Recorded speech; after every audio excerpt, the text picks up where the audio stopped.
My dad had talked to me about somebody that wanted to meet with me at that conference. Judah's dad came and spoke to me in the morning, I think before I had really even spoken with anyone else, just told me a story about his son that was in a career and not really sure exactly what direction that the Lord had for him, and was wondering, is aviation or mission aviation a possibility?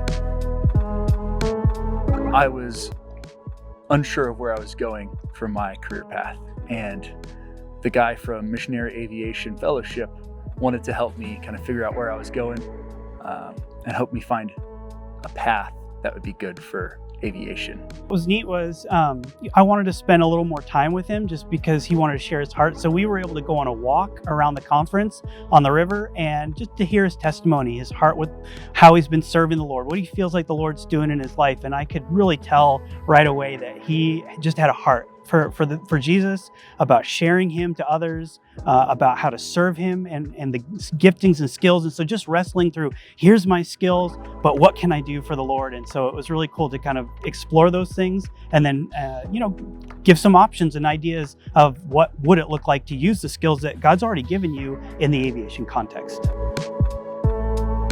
Yeah, Matt was a really endearing and encouraging guy of like, oh, I can be an aviator for the missions field and spread the gospel via flying a plane or working on a plane. I didn't know about that, and he opened up the opportunity of going to Moody. Moody Aviation is a great aviation mission training school, and they were the ones, because they're here in Spokane, that learned about the Be Bold for Jesus conference and said, hey, MAF, you guys got to come be a part of this. So we were grateful to be aware of it, and last year was our first time at the event.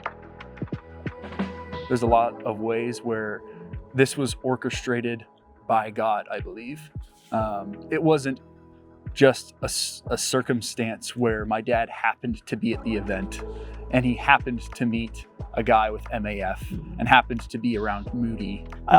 In all of those, what the Lord is doing with those things, and that was a part of the excitement. Really, I got back from the conference, I called my boss right away and I said, can we please go to the event next year?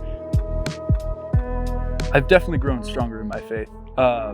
Throughout just the couple weeks that I've been at Moody now, and through talking with Matthew, really I've dwelt on how much authority God does have in my life.